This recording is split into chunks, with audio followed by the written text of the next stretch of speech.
Tá gravando. Ok.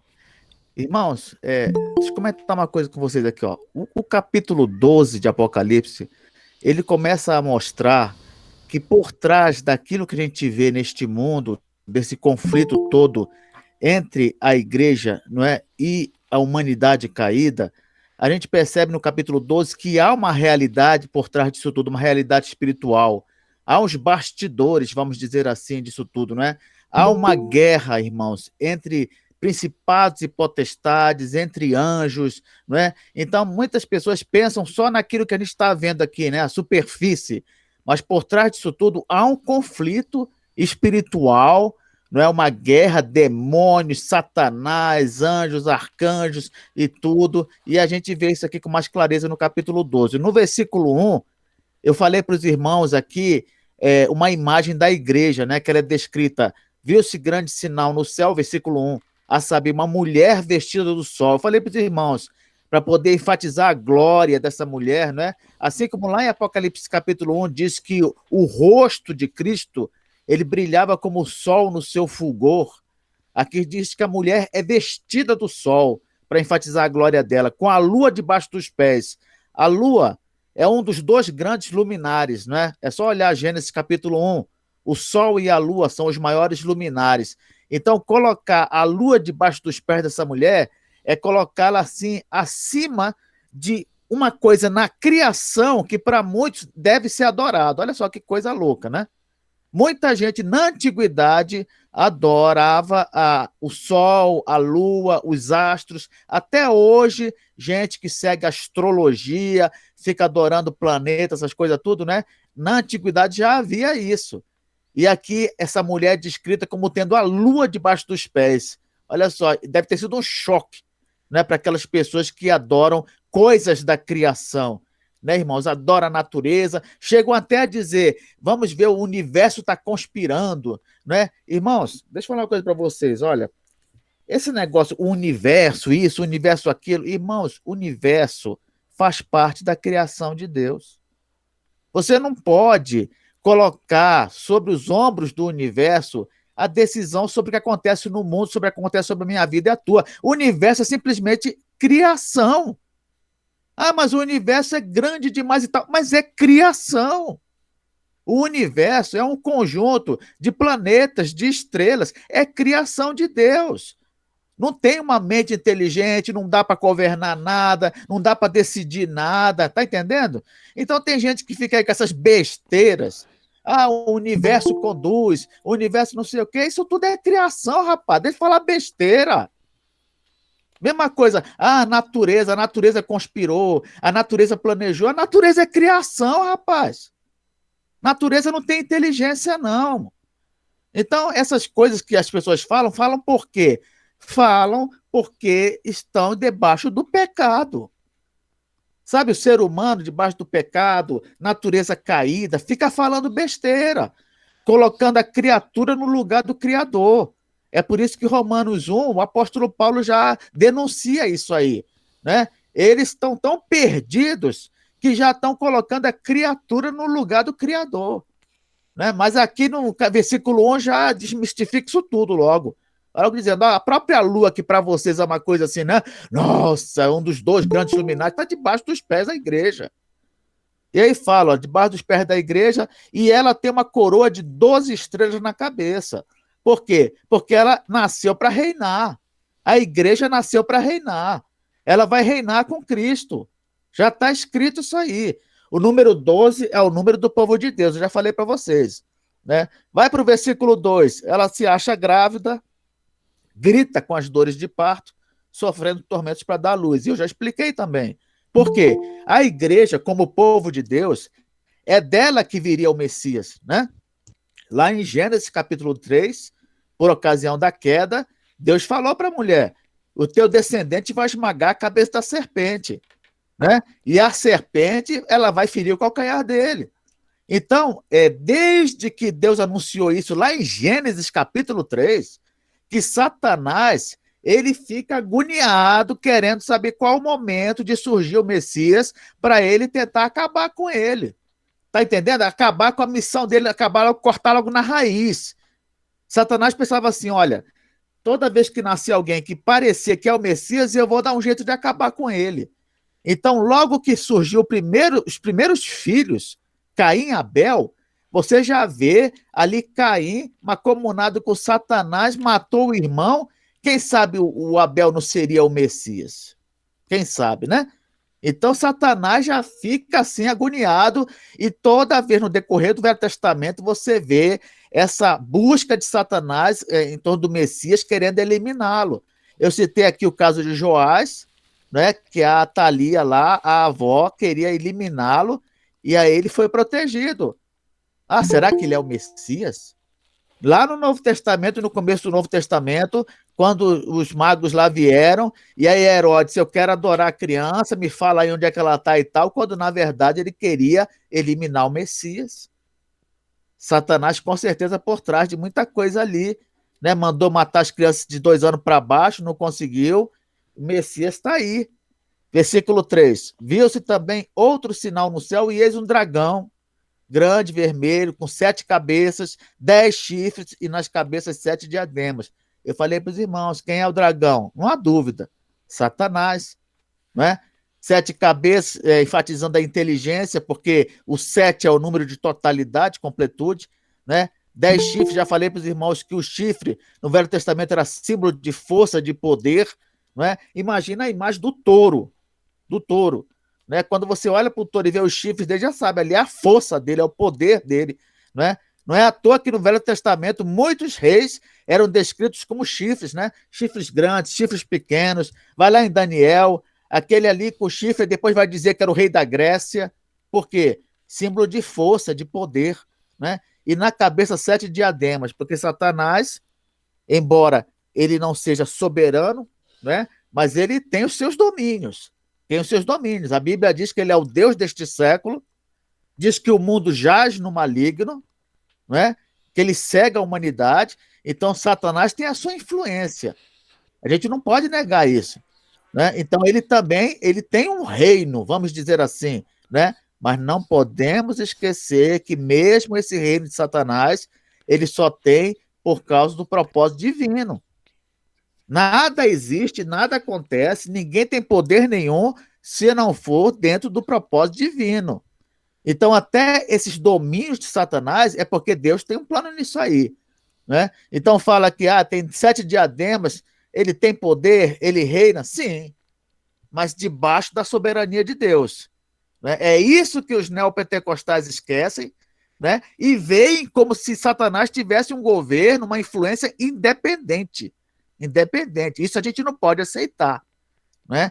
Existe uma religião antiga que era dos persas, chamava zoroastrismo, que dizia que o bem e o mal eles têm forças equivalentes. Então, às vezes o bem ganha, às vezes o mal ganha, não é? Depende do momento ali, porque as duas forças são de igual poder, são forças equivalentes. Nós não cremos nisso. Nós não cremos nisso. Existe o mal no mundo? Existe, mas o mal ele está no mundo por causa da vontade divina. O mal não poderia simplesmente entrar no mundo sem que Deus tivesse parte nisso. A grande questão é a seguinte: por que Deus inseriu o mal no mundo? Aí você vai entender, para mostrar atributos dele que de outra forma não conheceríamos, né? É o que eu falei para os irmãos. Como é que a gente ia ter uma ideia clara do que é a graça de Deus se o mal não tivesse entrado no mundo? O que é a misericórdia de Deus se o mal não tivesse entrado no mundo? A gente saberia o que é o amor de Deus, mas o amor de Deus com o mal no mundo, ele ganha um brilho especial, né? Então, a gente não tem que pensar, o mal entrou no mundo, Deus não queria e tal. Não, isso aí é para quem não entende quem é Deus, não entende que ele é soberano, não entende que ele escreve a história, né? Deus decretou também a entrada do mal no mundo, mas fez isso com um propósito santo, né? A gente pode até falar um dia sobre isso aí. Mas vamos continuar. Versículo 4. A sua cauda, cauda de quem? Do dragão. Ela arrastava a terça parte das estrelas do céu. Eu já falei para os irmãos, estrela, na Bíblia, no Apocalipse principalmente, ela pode ter 3 significados. Ela pode significar mensageiro, porque vocês veem lá em Apocalipse capítulo 2, Apocalipse 1 mesmo, né? Quando ele fala as estrelas são os anjos das sete igrejas, né? A palavra anjo quer dizer mensageiro. Então, estrela pode ser um mensageiro, no caso, pode ser um pastor, um pregador. Estrela pode ser o anjo mesmo, o espírito, né? O anjo pode ser. Estrela pode ser Jesus também. Lá no final do Apocalipse, Jesus fala que ele é a estrela da manhã. Então, estrela pode ser três coisas, né? Pode ser um mensageiro, um pregador, pode ser um anjo, um espírito, né? Pode ser também o próprio Senhor Jesus Cristo. Aqui, no caso, é um anjo. A cauda do dragão arrastou terça parte das estrelas do céu. Então, pensa só. Vamos dizer que lá no céu tem 1 bilhão de anjos. 1 bilhão, vai jogar, né? 1 bilhão de anjos. Terça parte foi com Satanás. Terça parte. Aí você fala, não, Kleber, mas é demônio demais. É muito demônio. Meu irmão, terça parte. É 1/3 contra 2/3, filho. É 2 para 1. Então, ainda que os demônios sejam muitos, não é? Nós estamos falando de 2 para 1. Não tem comparação. Ele influenciou lá terça parte das estrelas do céu. Agora, um detalhe, né? Irmãos, enquanto que nós, os que caímos em pecado, né? Nós temos a esperança da salvação em Cristo Jesus, esses aqui não tem, não. Esses aqui não tem, não. Os 2/3 que foram preservados pela graça de Deus. Deus preservou de não cair. Então, não existe, por exemplo, a redenção de Cristo para os anjos. Isso não existe. Redenção de Cristo é só para o ser humano. Ah, Kleber, e os anjos que caíram com Satanás? Esses aí, meu irmão, já está com o destino selado. Não vai ter conversão de anjo. Isso não tem base bíblica. Então, quando você fala os anjos caídos, esses estão selados, né, para condenação. Para condenação. E os que não caíram foram preservados, né, pela graça de Deus. Não caíram, mas não entra a redenção de Cristo com respeito a anjo. Redenção de Cristo é com respeito a homem, ser humano, né? Então, esses se desviaram, e aqui diz que o Satanás lançou eles para a terra. Para quê? Para ficar atormentando a gente. Para ficar atormentando. E aí fala, e o dragão se deteve em frente da mulher que estava para dar à luz a fim de lhe devorar o filho. Lembra que eu falei para os irmãos, né? A mulher é a igreja, é o povo de Deus. O Messias viria do povo de Deus. Satanás lançou os demônios para a terra para poder atormentar o homem. Só que, com respeito a Cristo, Satanás pessoalmente quer se encarregar de cuidar disso aí. Tá entendendo? É aquela história. Esse é meu. Esse é meu. Esse aqui eu pessoalmente quero acabar com ele, né? E foi isso que aconteceu. Ele veio cercar Jesus, tentar acabar com Jesus, atormentar Jesus. Jesus foi para o deserto, lá em Marcos, diz que ele ficou sendo tentado durante 40 dias. Quer dizer, Satanás não descansou. Um dia, querendo acabar com o Filho de Deus. E o que aconteceu? Né? Ele achando que foi vitorioso, porque, irmãos, isso é uma coisa linda no cristianismo, né? Esse paradoxo. Na derrota, né, a vitória. Olha só que coisa linda, né? Jesus Cristo, aparentemente derrotado, na verdade, estava ganhando a luta. Quando Jesus estava na cruz do Calvário, para muita gente olhar aquilo ali, mas, gente, esse homem terminou crucificado. Uma vergonha dessas? Como é que tem gente que segue um homem desse que foi crucificado? É por isso que o apóstolo Paulo diz lá aos Coríntios, olha, isso aqui é loucura, tá entendendo? Ou é escândalo? É loucura ou é escândalo? É escândalo para o judeu, é loucura para o gentil. Como é que uma religião toda se formou ao redor de um homem que morreu numa cruz? Que morreu numa cruz. Algo que era destinado aos piores criminosos da época. Quer dizer, aparentemente, isso é uma derrota. Isso é um fracasso, mas não. A cruz do Calvário foi o lugar onde Jesus, segundo o apóstolo Paulo, lá em Colossenses, ele pregou lá, ó, cravou na cruz os principados e potestades e venceu todos eles. Foi lá na cruz do Calvário que Jesus pagou a dívida do nosso pecado. Olha, irmãos. Então a cruz, embora ela pareça, né, um lugar de derrota, foi um lugar de vitória. Foi um lugar de vitória. Embora o crente, principalmente a gente vê na Bíblia, né? Embora o crente, quando ele é perseguido e até morto, isso pareça um sinal de derrota, não, meu irmão, é um sinal de vitória. É um sinal de vitória. Então, o sofrimento e até a morte não leva à derrota. O sofrimento e até a morte leva à vitória. Leva à vitória. Né? Tem muita gente que não entende isso, mas essa que é a verdade. Versículo 5. Nasceu-lhe, pois, um filho varão, que há de reger todas as nações com cetro de ferro, e o seu filho foi arrebatado para Deus até o seu trono. Olha, irmãos, lá no Salmo 2 fala, nos versículos 8 e 9, que o Messias ele iria reger as nações com cetro de ferro. Né? E tem muita gente que acha que isso aí é uma profecia sobre um milênio que vai acontecer aqui na Terra e Jesus vai governar sobre crentes e não crentes. Mas, irmãos, não. Jesus já está governando agora. Nós já estamos vivendo o milênio. Ele já está regendo as nações com cetro de ferro. Porque a ideia do cetro de ferro é que ele é um rei rígido que governa sem oposição. Ele se impõe e acabou. E é isso que acontece hoje.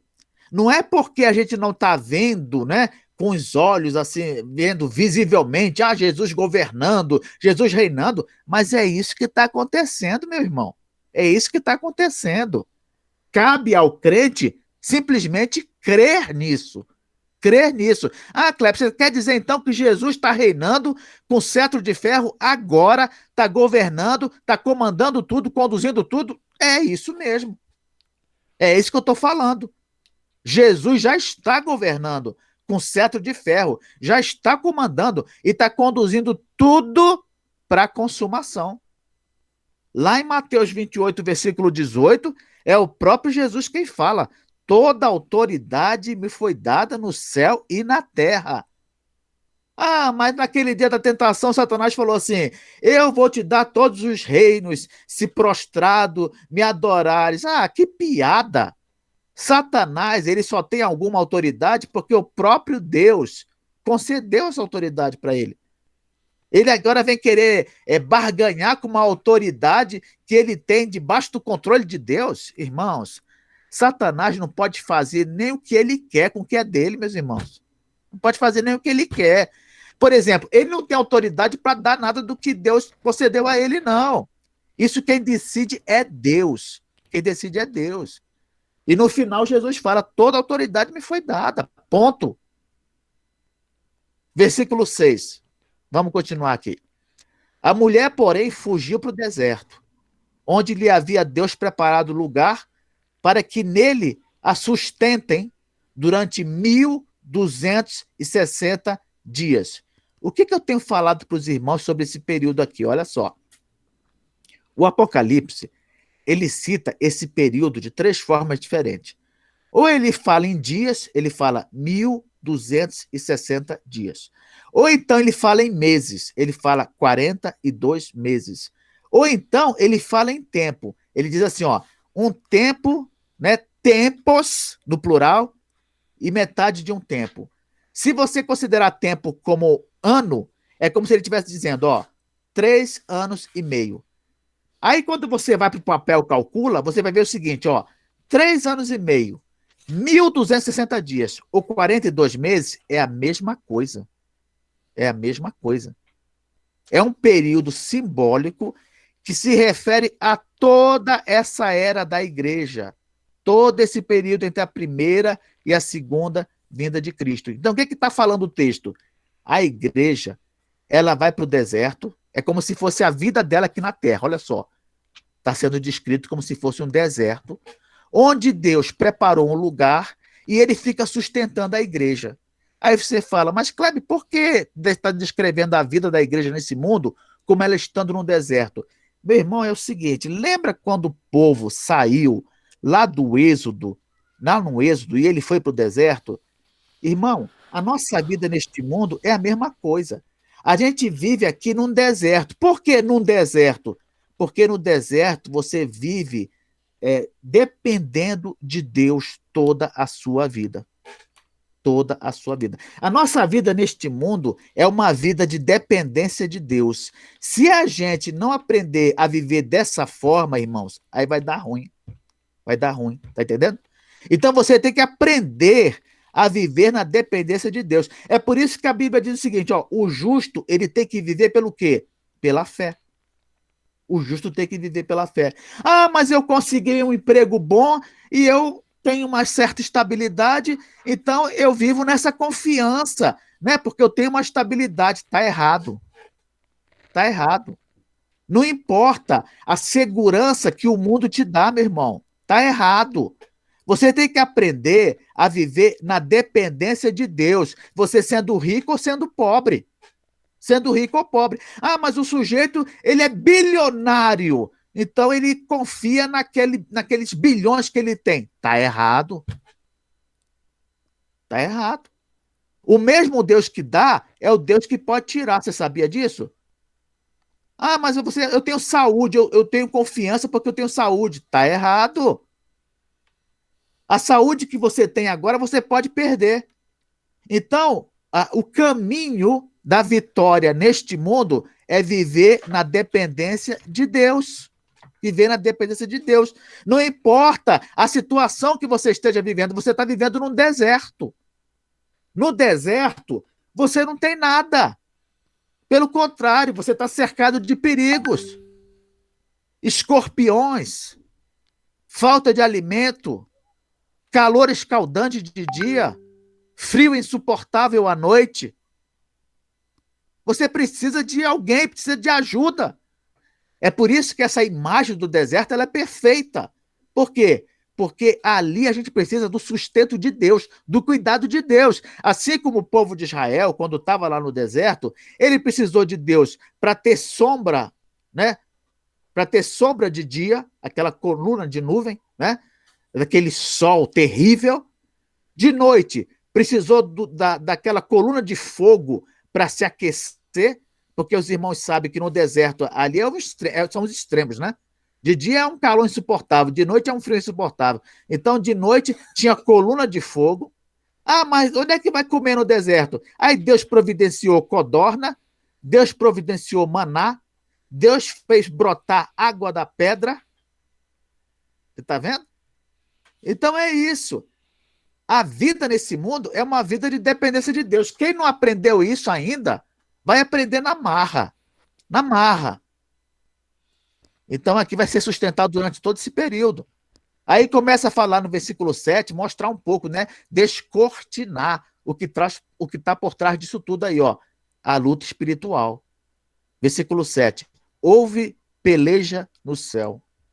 Miguel e os seus anjos pelejaram contra o dragão. Olha só, se fala Miguel e seus anjos, já temos a ideia de que Miguel ele é um anjo acima dos outros anjos, né? Miguel e os seus anjos. Está na cara que ele é um anjo acima dos outros. Esse anjo que é acima dos outros, a gente chama de arcanjo, né? A palavra arcanjo, ela quer dizer o seguinte, ó, chefe de anjo. Chefe de anjo. Então, assim como Satanás ele é chefe de demônios, anjos caídos, Miguel, ele é chefe de anjos, aqueles que não caíram. Aí o Miguel vai liderar aqui, ó, na luta contra o dragão. Aí fala, também pelejaram o dragão e seus anjos. Então eles foram para cima do dragão, o dragão também foi, né? Aqui não fala que ele foi para cima, o dragão fugiu, não, o bicho é ousado, gente. Ele é ousado, né? Ele não corre assim, não. Ele é ousado. Então, pensa comigo, se um ser desse, encarando lá uma briga, tendo 2-1, porque não falou que foi 1/3 que ele desviou, e ele vai para a batalha lá com 2-1 e vai mesmo assim, né? Você acha que esse ser aqui, ele tem receio de vir para cima de nós? Você acha isso? É claro que não. É por isso que o apóstolo Pedro diz, esse sujeito aí, ele está que nem um leão, querendo devorar a gente. Fica lá ao redor, né? Ao derredor, querendo devorar. É por isso que lá no Salmo fala que o anjo do Senhor acampa-se ao redor dos que o temem, né? Coincidentemente, o texto fala assim, olha, O leão está de redor e os anjos estão ao redor. É interessante, né? É como se dissesse que ainda que o demônio está perto, né? Mais perto ainda estão os anjos. Mais perto estão os anjos. Ah, mas tem um terço dos demônios ao redor. Tem um terço ao redor. Pois é, meu irmão, tem 2 terços ao redor. Tem 2 terços ao redor, né? Então, o maior problema nosso com Satanás não é nem de que Satanás ele vai acabar com a gente, vai nos destruir e tal, porque nós temos Deus, nós temos Jesus intercedendo, nós temos anjos a nosso favor. O problema, irmão, somos nós mesmos. Somos nós mesmos. Por que, Kleber, somos nós mesmos? Ué, meu irmão, porque o maior inimigo do homem, se você for parar a pensar, é o próprio homem. Se você vigiar, né, orar, buscar a Deus, né, se fortalecer com a armadura de Deus, aí Satanás não vai ter vez com você não, meu irmão. Agora, se você der brecha, se você facilitar, aí é claro que ele vai ter vantagem, né? Então lembra o que eu estou te falando, Jesus está intercedendo por nós, os anjos estão ao nosso redor, nós temos a armadura de Deus, nós temos o Espírito Santo, maior é aquele que está em vós do que aquele que está no mundo, não é isso que a Bíblia diz? Então, agora, se você der brecha, ele vai te vencer. Isso aí não tem nem que discutir, né? Versículo 8: todavia não prevaleceram, nem mais se achou no céu o lugar deles. Olha só, irmãos, aqui fala que quando houve essa luta lá no céu, né? Os anjos venceram, que já era de se esperar, né? Já era de se esperar, eles venceram. E aí eles expulsaram, né? Tanto Satanás quanto os demônios lá do céu, expulsaram. Aí você fala assim para mim, mas Kleber, você quer me dizer que tanto Satanás quanto os anjos, os demônios, eles estavam no céu? Estavam. Olha que coisa, hein? Estavam no céu. Mas estavam fazendo o que no céu? Olha, irmão, Satanás, ele no Antigo Testamento, está claro que ele tinha acesso ao trono de Deus no céu. Lá em Jó, capítulo 1, versículos 6 e 7, olha o que diz aqui, Jó 1, 6 e 7. No dia em que os filhos de Deus vieram apresentar-se perante o Senhor, filhos de Deus aqui em Jó é uma referência aos anjos, tá? No livro de Jó, a expressão filhos de Deus é uma referência aos anjos. É só você ir lá em Jó 38, versículo 4 a 7, que você vai ver. E aí fala, no dia em que os filhos de Deus vieram apresentar-se perante o Senhor, veio também Satanás entre eles. Quer dizer o quê? Que Satanás é filho de Deus? Não. Quer dizer que no dia que os anjos foram, Satanás vai junto. Satanás ia junto. Mas o que ele ia fazer? Ele ia acusar. Ele ia acusar. Não foi isso que ele fez? Foi acusar Jó. Então, Satanás, no Velho Testamento todo, ele tinha acesso à presença de Deus. Para quê? Para acusar. Para acusar o crente. Quando você vai lá no primeiro livro dos Reis, capítulo 22, versículo 20 a 23, não sei quem é que lembra dessa história aqui, olha, o profeta Micaías, ele foi chamado pelo rei Acabe para profetizar se ia dar tudo bem numa guerra lá. E aí o rei Acabe chamou, mas ficou assim, não, mas esse profeta só fala coisa ruim. Mas tudo bem, vou chamar. Aí chamaram o profeta Micaías, e ele disse o seguinte, o rei falou para ele, olha, vê se não fala besteira, porque todos os outros profetas já disseram que vão me dar bem. Todos os outros profetas já me disseram que eu vou me dar bem. Aí o Micaías pegou e começou a contar uma história. Olha qual a história que ele contou. A partir do versículo 20, ele falou assim, que houve uma conversa lá no céu, e Deus falou assim, versículo 20, perguntou o Senhor, quem enganará Acabe para que suba e caia em Ramote Gileade? Um dizia desta maneira e outro de outra. Então saiu um espírito e se apresentou diante do Senhor e disse, eu o enganarei. Perguntou-lhe o Senhor, com que? Respondeu ele, sairei e serei espírito mentiroso na boca de todos os seus profetas. Disse o Senhor, tu o enganarás e ainda prevalecerás. Sai e faze-o assim.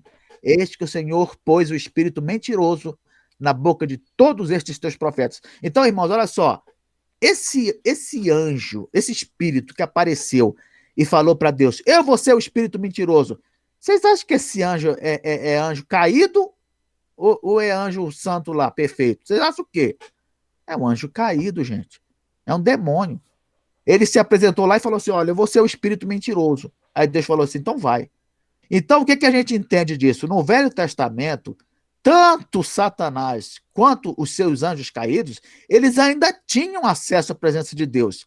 Mas o que eles faziam? Eles lá se prontificavam a fazer o mal, a fazer o mal. Ou acusar os crentes, ou então, ó, tô pronto aqui para fazer. É para fazer bandalheira? É para fazer bandalheira? Eu tô pronto. Ó, tô à disposição. Então é isso. Só que a partir da vitória de Cristo na cruz do Calvário, da ascensão de Cristo e da guerra no céu que houve com Miguel e seus anjos contra Satanás, essa turma foi toda expulsa de lá. Foi toda expulsa de lá.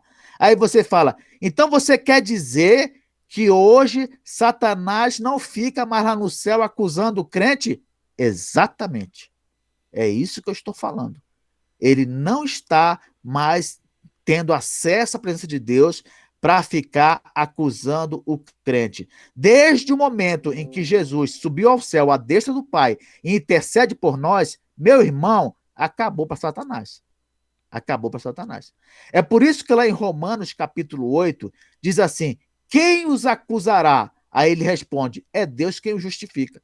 Tem muita gente que pensa assim: ah, lá no céu, toda vez que dá alguma coisa ruim para o crente, fica lá Satanás e Jesus discutindo diante do Pai. Meu irmão, que besteira é essa? Você consegue imaginar a cena? Satanás e Jesus discutindo para ver quem convence o Pai de ser misericordioso com o crente e tal. Que é isso, rapaz? Isso não tem lógica nenhuma. Jesus discutir com Satanás? Satanás já era, rapaz. Ele não acusa mais ninguém lá, não. Jesus está lá do lado do Pai intercedendo por nós. Satanás está aqui, sabendo que pouco tempo lhe resta. Então é isso. Ah, mas eu vi lá aquele filme, O Alto da Compadecida, né? Que aí Jesus discute lá, e aí entra Maria. E... ai, não, aí não dá nem para discutir. Aí é viagem demais. Viagem demais. Então a realidade é a seguinte, meu irmão, presta atenção. Jesus está à destra do Pai, intercedendo por nós. Satanás está neste mundo, sabendo que pouco tempo lhe resta, tentando desviar o maior número possível de gente. É isso. Versículo 9. E foi expulso o grande dragão, a antiga serpente, que se chama Diabo e Satanás, o sedutor de todo o mundo. Sim, foi atirado para a terra e com ele os seus anjos. Vocês estão vendo? É o que eu falei. Ele foi expulso do céu. Ele e os seus anjos foram expulsos para a terra. Né? Aqui fala assim, ó, e foi expulso o grande dragão, a antiga serpente. Aí você fala, Kleber, por que chama a antiga serpente? É uma alusão ao episódio lá de Gênesis 3, quando Satanás usou a serpente para tentar enganar, né, Eva, né, e acabou tendo sucesso. Então, quando fala antiga serpente, está se referindo àquela serpente lá de Gênesis 3. Tem gente que lê Apocalipse 12. Uma vez uma senhora me perguntou, né? Kleber, esse negócio de Satanás ter sido expulso do céu, isso aqui se refere quando ele foi expulso para o Éden ou quando ele foi expulso na vitória de Cristo? Ué, minha irmã, quando ele foi expulso na vitória de Cristo. O texto em Apocalipse 12 não diz lá que Jesus venceu, foi arrebatado para o céu, né, na ascensão dele. Fala também sobre a antiga serpente. Se fala antiga, então o episódio de Gênesis está lá para trás. Está lá para trás. Né? Fala antiga serpente. Então, para os irmãos não terem dúvida, essa queda de Satanás, descrito em Apocalipse 12, se refere à queda dele quando Jesus venceu na cruz do Calvário. Ele foi expulso do céu nessa ocasião e agora ele fica durante toda a era da igreja tentando desviar o crente de Deus. Versículo 10.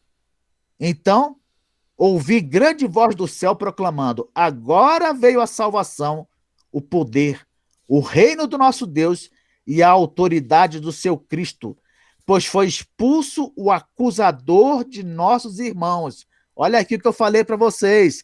Eu não disse? Satanás, ele ficava no céu, fazendo o quê, irmãos? Acusando os crentes. E é aquele que ficava lá, ó, aparecia e Deus falava: o que você está fazendo aqui? E ele: eu vim de rodear o mundo e tal, e vim falar do fulano. O fulano que está fazendo tal coisa, né? É um futriqueiro, né? Um acusador. Estava lá. Agora não está mais. Foi expulso o acusador de nossos irmãos, o mesmo que os acusa de dia e de noite diante do nosso Deus. Foi expulso, né? Então, irmãos, a vitória de Cristo sobre Satanás e seus demônios ocorreu exatamente lá na cruz. Por isso que se você for lá em Colossenses, capítulo 2, versículo 14 e 15, olha que coisa linda, hein? Colossenses 2, versículo 14 e 15, diz assim: tendo cancelado o escrito de dívida que era contra nós e que constava de ordenanças, o qual nos era prejudicial, removeu inteiramente, encravando na cruz. Olha, o escrito de dívida, todos nós, né, caímos em pecado, estava lá com o escrito da dívida que a gente não podia pagar, e Jesus foi lá, ó, na cruz do Calvário, tá aqui, ó, a dívida é essa aqui, ó, tá paga. Versículo 15. E despojando os principados e as potestades, publicamente os expôs ao desprezo, triunfando deles onde? Na cruz. Triunfando deles na cruz. Então, essa derrota trouxe salvação aos eleitos, revelou o poder de Deus sobre tudo e o reino ou governo de Deus por intermédio da autoridade dada a Cristo.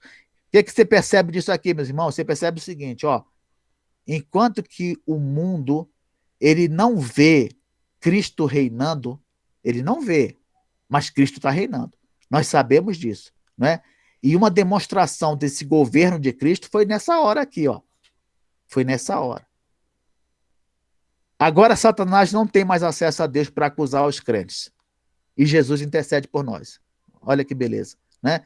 Quer dizer, além de tirar o acusador, ainda colocaram o intercessor. Porque quando você vai para um julgamento, não sei quem já teve oportunidade aqui de ver um julgamento, tem tanto o defensor quanto o acusador. Tem o defensor e tem o promotor, né? No nosso caso, irmãos, o defensor continua, o promotor foi expulso. Sai daqui. Sai daqui. Não tá presente, não. Vejam só que coisa, né? Graças a Deus. Versículo 11. Eles, pois, o venceram por causa do sangue do Cordeiro e por causa da palavra do testemunho que deram, e mesmo em face da morte, não amaram a própria vida. Irmãos, às vezes as pessoas elas se perdem nos detalhes, né? Você vê, por exemplo, citou a luta no céu. Aí você vê, os arcanjos lutaram. E aí, algumas pessoas, elas têm a tendência de focar no detalhe. Ela não vê a essência. Por exemplo, a pessoa vê a briga no céu e ela começa a exaltar os anjos. Olha só esse Miguel, hein? Que é isso? Formidável! Formidável! Miguel e seus anjos venceram o demônio. E aí pensa o seguinte, começa a criar toda uma doutrina, uma teologia em torno dos anjos, né? Colocando sobre os anjos um mérito que eles não têm. Que eles não têm. Surgiu aquela série lá, Este Mundo Tenebroso, do Frank Barrett, né? E lá naquele livro, eles começam a exaltar os anjos, né? Essa realidade espiritual, como se tudo dependesse dos anjos e dos arcanjos e tal. Meu irmão, o que é que o versículo diz aqui? Ele fala assim, ó, eles, pois, o venceram por causa do sangue do Cordeiro. Venceram por causa do sangue do Cordeiro.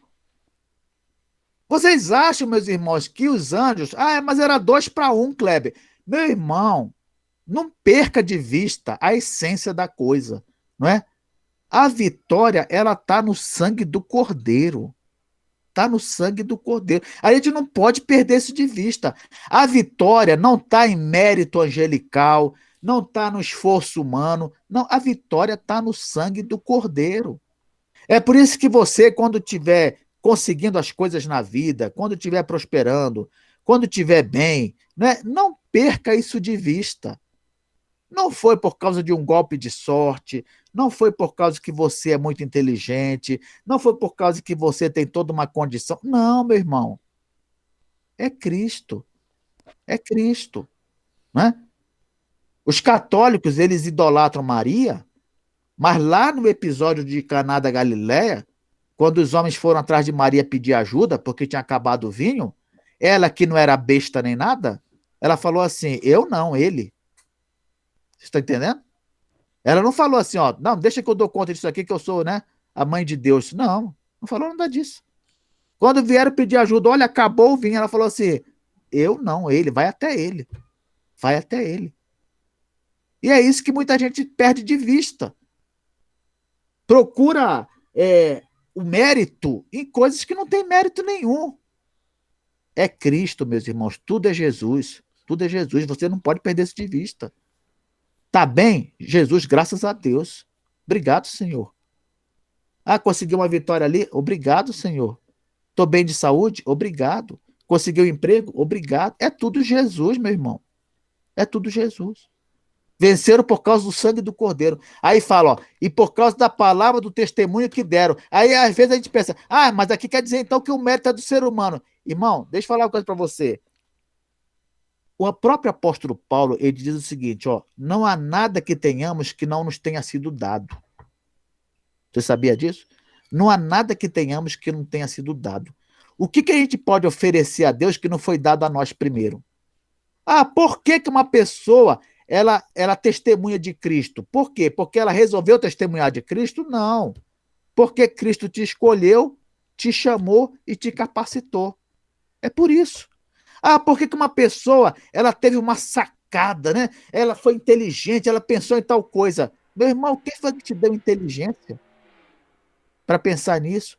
Quem foi?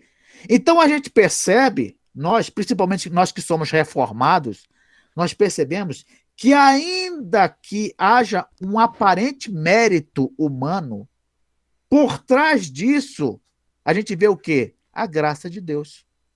A graça de Deus. O sangue do Cordeiro não é mérito nosso. A palavra de testemunho que a gente dá não é mérito nosso. Manter-se fiel até a morte não é mérito nosso.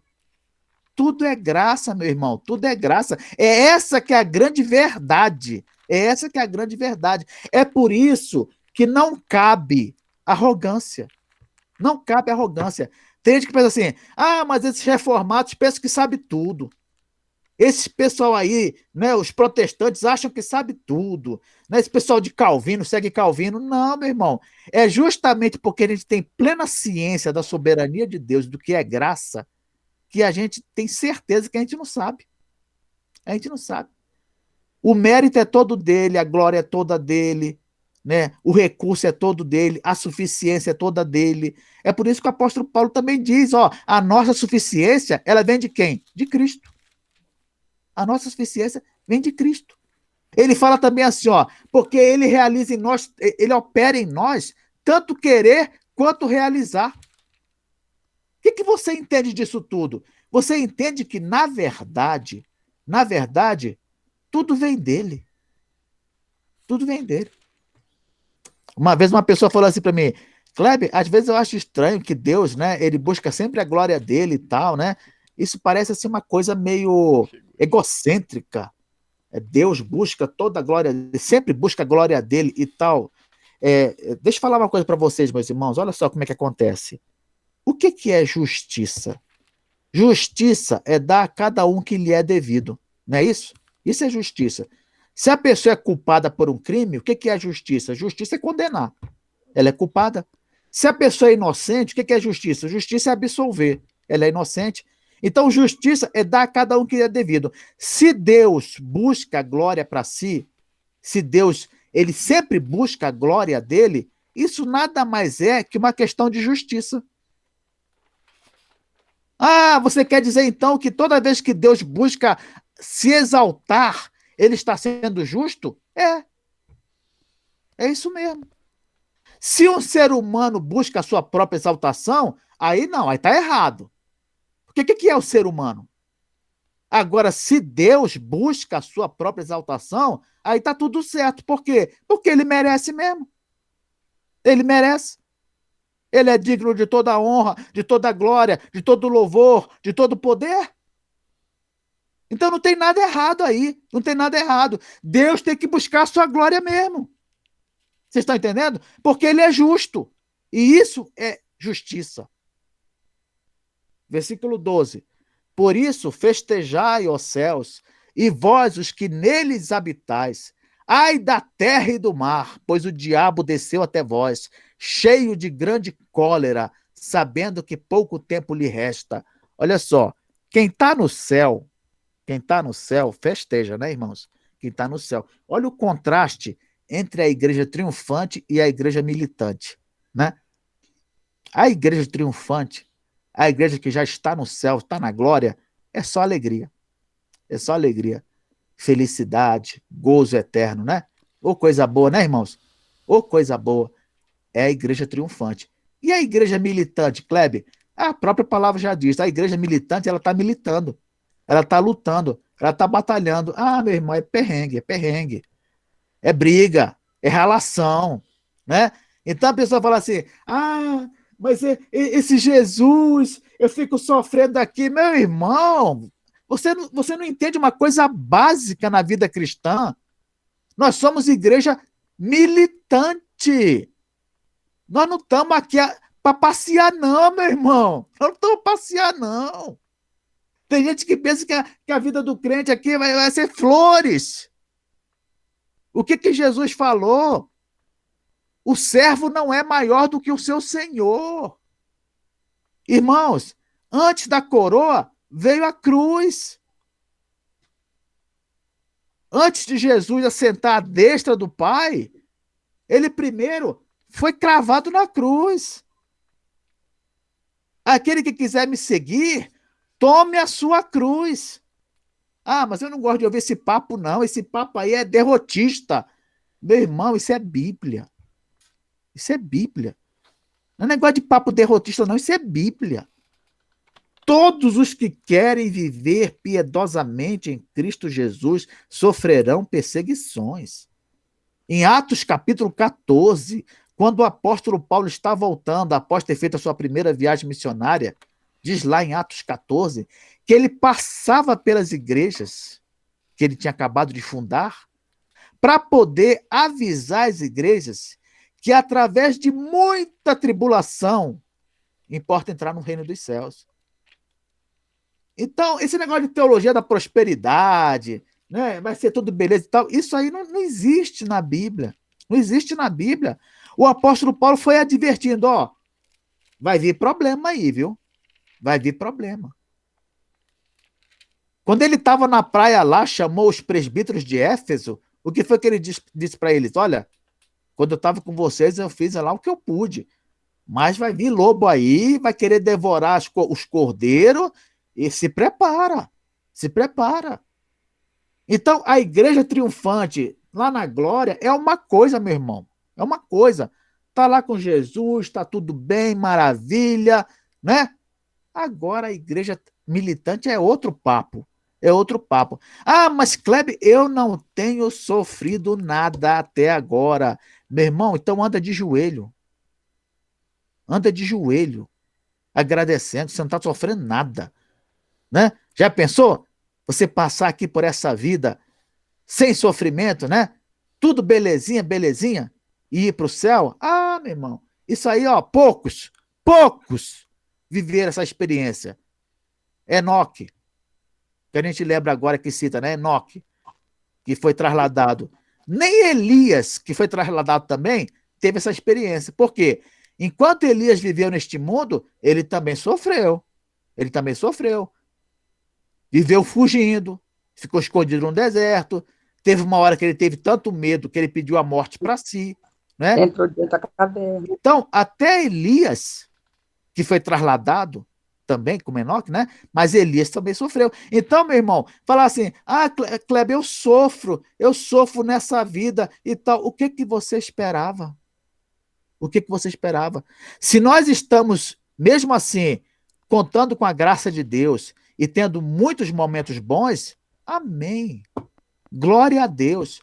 Agora, ficar reclamando, blasfemando, se revoltando porque tem problema, é uma piada, né? É uma piada. Aqueles que querem viver piedosamente sofrerão perseguição. Perseguição. Então fala, o diabo, irmãos, para quem está no céu está tudo bem, mas para quem está na terra, olha aqui a notícia. O diabo desceu para cá, cheio de grande cólera, sabendo que pouco tempo lhe resta. Pouco tempo lhe resta, né? Kleber, mas pouco tempo, a era da igreja é tão longa, né? Meu irmão, para quem está na situação como de Satanás, não basta, né? É pouco tempo para ele. É pouco tempo, né? Se falar assim, você está com uma doença aí grave, está com câncer, e você vai ter 3 anos de vida. Aí a pessoa pensa assim, pô, 3 anos, aí dá um tempinho, né? Mas para quem tá com câncer lá, ele vai falar assim, não, vai passar rápido, vai passar voando, esse tempo não é nada, não é isso? É pensar isso, esse tempo não é nada, porque o cara tá com câncer. Mesma coisa Satanás. Quanto tempo vai levar para Cristo voltar e tal? Não interessa. Já está dito lá que eu vou ser derrotado, que eu vou ser jogado no lago de fogo e tal. Então o tempo é curto para mim de qualquer jeito. É assim que é a mente dele. Tá entendendo? Então, quando Satanás ele vem com tudo e quer derrotar e quer destruir e tal, é porque ele corre contra o tempo. Ele corre contra o tempo. Versículo 13. Quando, pois, o dragão se viu atirado para a terra, perseguiu a mulher. Quem é a mulher? Eu já falei. É a igreja. É o povo de Deus. Que dera à luz o filho varão.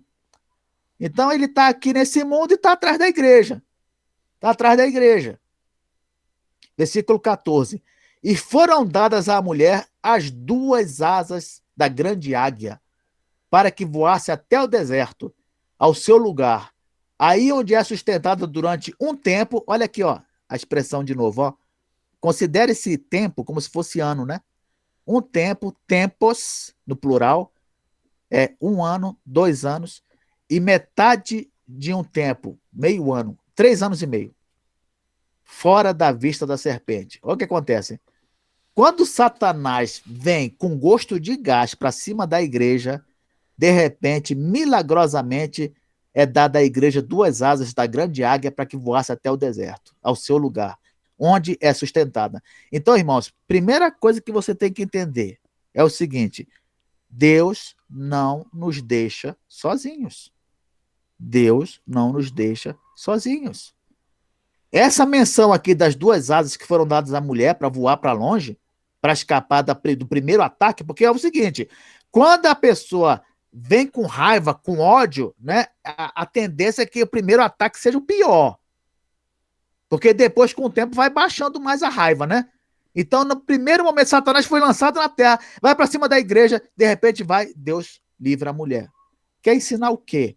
Quer ensinar que Deus, ele vai prover recursos milagrosamente, não vai deixar a igreja desamparada não, meu irmão. Não vai deixar a igreja desamparada. Deus está atento a tudo. Ele está vendo tudo, não é? Satanás vai para cima da igreja e Deus providenciou aqui uma fuga milagrosa. Uma fuga milagrosa. Então, isso aqui você não pode perder de vista. Deus, ele está atento. Ele está atento. É por isso que a Bíblia diz o seguinte, que não vai vir uma tentação que a gente não possa suportar. Mas tentação é coisa de Satanás, é ministério satânico. O que Deus tem a ver com isso? Justamente para você ver como é que Deus é soberano. A tentação é a área de Satanás, mas diz lá, nós não vamos ter uma tentação que a gente não possa suportar. Por quê? Porque Deus tem o controle também sobre a tentação. Ele tem. Ele nunca vai deixar Satanás nos tentar com uma coisa que a gente não possa suportar. Nunca. Mas então por que o fulano foi tentado ali e caiu? Por quê? Meu irmão, caiu por culpa dele. Não foi porque Satanás usou de uma tentação que ele não podia suportar. Não. Foi porque ele ou não estava vigiando, né? Não estava preparado para aquilo, né? Relaxou na sua vida espiritual e aconteceu isso. Ah, mas esses são crentes de segunda categoria, né, Kleber? Não, meu irmão, não são, não. É um crente normal. O rei Davi, ele era um homem que a Bíblia diz segundo o coração de Deus. Mas num certo momento lá, o povo foi para a guerra e ele ficou no palácio. E ali ele viu a mulher, a vizinha lá, tomando banho, se interessou por ela. Batseba. Então você vê um homem de Deus, uma pessoa espiritual, né? Por que vai dizer aqui que Davi não é um homem de Deus? Um homem de Deus e tudo, mas deu mole, vacilou, né? E aí aconteceu aquilo que aconteceu. Então, irmão, olha só, uma dica aqui para você é a seguinte, ó, nessa luta, nesse conflito com o diabo, fugir, correr, não é covardia não, meu irmão, é sabedoria. É sabedoria. José do Egito, quando ele estava lá na casa de Potifar, a mulher do Potifar ficava atormentando José, ela queria dormir com ele, ela queria levar o homem para a cama de qualquer jeito, meu irmão. Queria levar o homem para a cama. Aí sabe o que ele fez? Se fosse esses crentes de hoje, né? Não, mas no poder, não sei do que, eu vou encarar, vou enfrentar, e essa mulher não vai conseguir me ludibriar, não sei o que. Ele fugiu. Ele fugiu. Então, nesse conflito com o diabo, fugir não é covardia, é sabedoria. Sabedoria. Você não tem que ficar encarando o demônio, mostrando que você está preparado. Ah, eu vou enfrentar o diabo, que eu estou preparado, que não sei o quê. Esse papo furado, rapaz. Nem José do Egito fez isso. Ele fugiu. A Bíblia chega a dizer que até a roupa do homem ficou na mão da mulher. Imagina o desespero desse homem correndo daquela mulher. Tem gente que fala assim, Kleber, por que que essa figura aí, né, para se referir à era da igreja, como 42 meses, 1.260 dias, 3 anos e meio, por quê? Irmãos, sabe por quê? É porque lá no Velho Testamento houve um período de 3 anos e meio em que a igreja foi sustentada por Deus no deserto, sendo perseguida pelo inimigo. Sabia disso? É, na época lá de Elias, do profeta Elias. Quando o profeta Elias ele se levantou contra Acabe, Acabe começou a perseguir os crentes. É, começou a perseguir os crentes. Perseguiu Elias e os crentes, de um modo geral. Aí você olha, por exemplo, Tiago, capítulo 5, versículo 17, falando lá o episódio com Elias, diz assim, ó, Tiago 5,17. Elias era homem semelhante a nós, sujeito aos mesmos sentimentos, e orou com instância para que não chovesse sobre a terra. E por 3 anos e 6 meses não choveu. Olha aqui, por 3 anos e 6 meses. E o que aconteceu, Kleber, nesse período de 3 anos e meio? Se você for olhar o primeiro livro dos Reis, capítulo 17 e 18, diz lá que nesses 3 anos e meio, Acabe perseguiu a igreja. E os crentes tinham que se esconder. Muitos foram para o deserto. Muitos foram escondidos pelo Obadias, que era um mordomo lá do rei Acabe. Ele escondeu muito crente para eles não serem mortos. Então, olha só como tem tudo a ver, não é?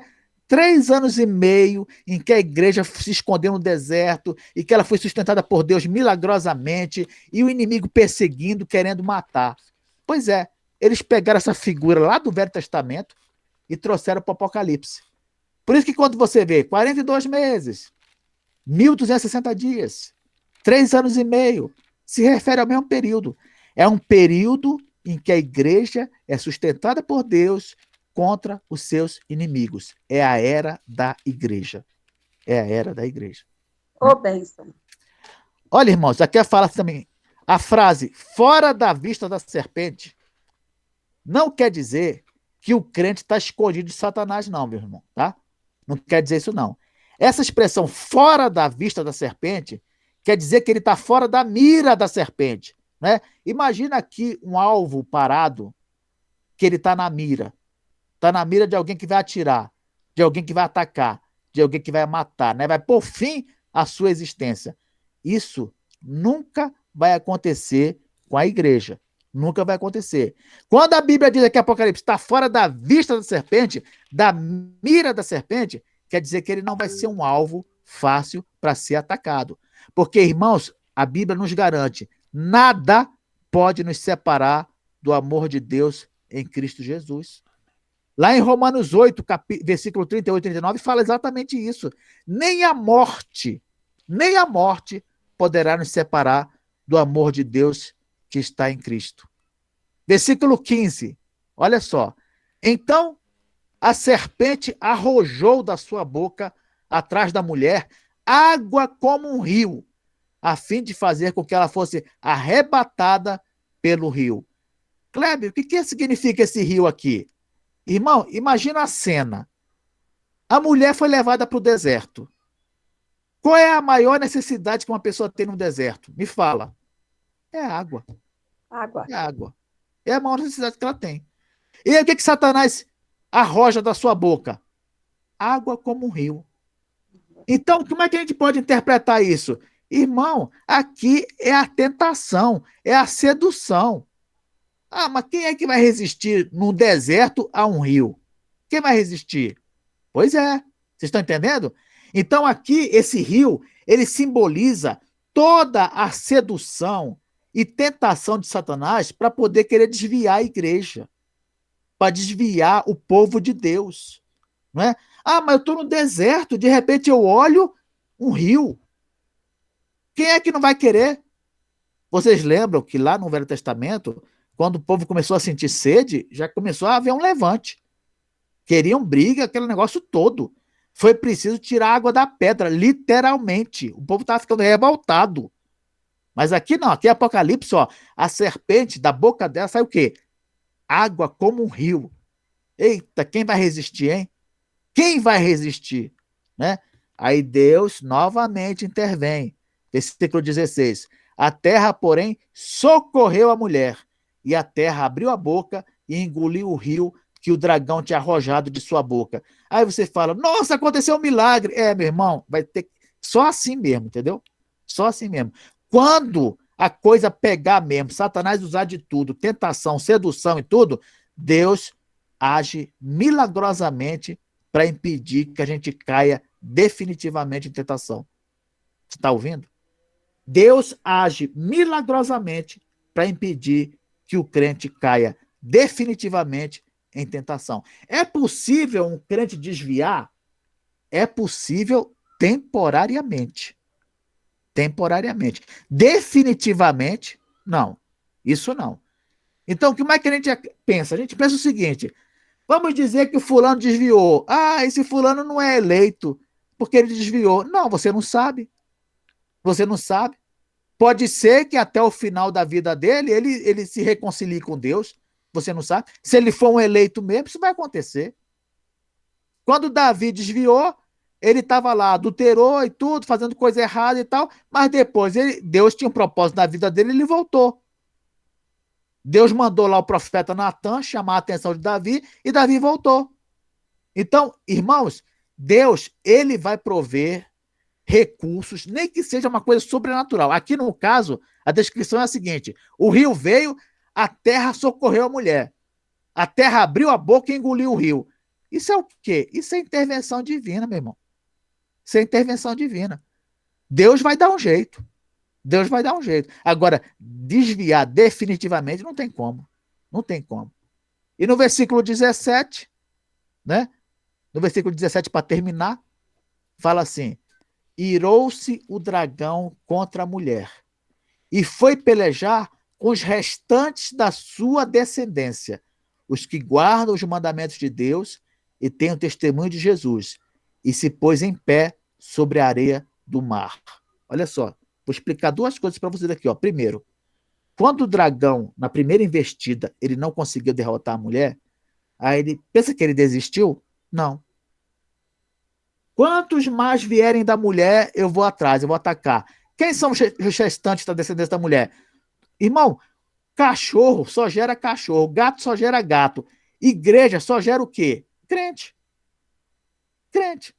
Quem é a descendência da mulher? São os crentes que vão vir depois.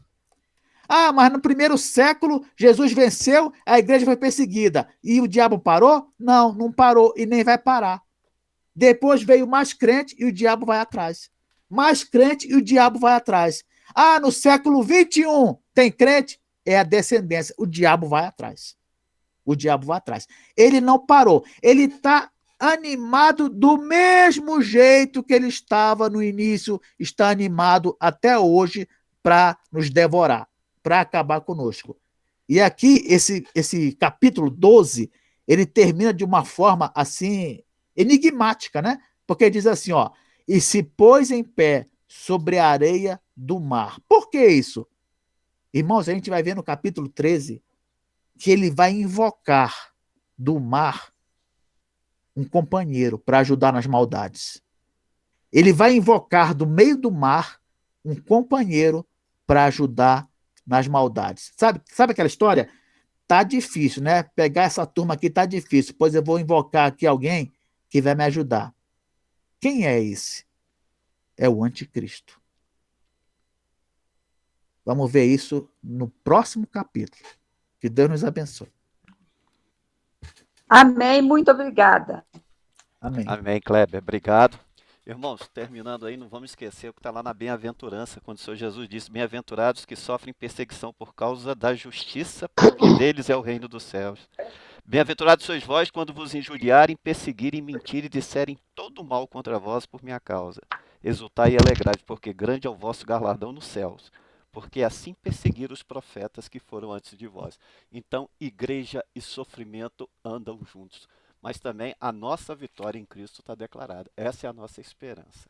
Não podemos. Ah, porque o crente vai sofrer? Vai, é fato. Mas também, como Paulo diz, esse sofrimento não pode ser comparado ao peso de glória que nos aguarda. Meu pastor Arley, a palavra do senhor. Oi. Muito bom. Melhor de tudo é saber que a dívida está paga, né? Isso. O cara vem cobrar, mas não adianta. A dívida está paga. Não é anjo. Não tem anjo que vai querer tentar pagar essa dívida. A dívida já foi paga. Quando vierem cobrar qualquer coisa, meu amigo, já está paga a dívida. Isso foi muito legal. Meu irmão, Deus te abençoe, Kleber. Muito legal ouvir tua aula. Ela acrescentou muito hoje. Há muita gente, eu tenho certeza disso. Muita gente que se vê cobrada hoje, teve a confirmação e a certeza de saber, ó, cara, não adianta você me cobrar, Jesus já pagou a dívida. Deus te abençoe. Amém. Senhor, muito obrigado. Muito obrigado por essa certeza, por essa convicção, por esse amor do Senhor por nós. Ah, Deus, por tão grande misericórdia, por tão grande amor em Jesus Cristo, pelo governo de Jesus sobre as nossas vidas, independente das circunstâncias, da dor, da angústia, da agonia, do sofrimento pelos quais passamos, por essa dor que tem afligido o mundo pela essa pandemia. Muito obrigado, Senhor, porque em meio a ela o Senhor tem sido conosco. Se morremos é porque o Senhor cuida de nós. Se estamos vivos é porque o Senhor cuida de nós. Então, Deus, obrigado por Jesus, obrigado pela cruz, obrigado pelo preço que foi pago. Obrigado por esse dia. Nos ajude de cultuar hoje no templo, na igreja. Ser conosco, Senhor. Muito obrigado. Nesse domingo nós te oramos agradecidos por Jesus Cristo. Amém. Amém. Amém. Bom dia.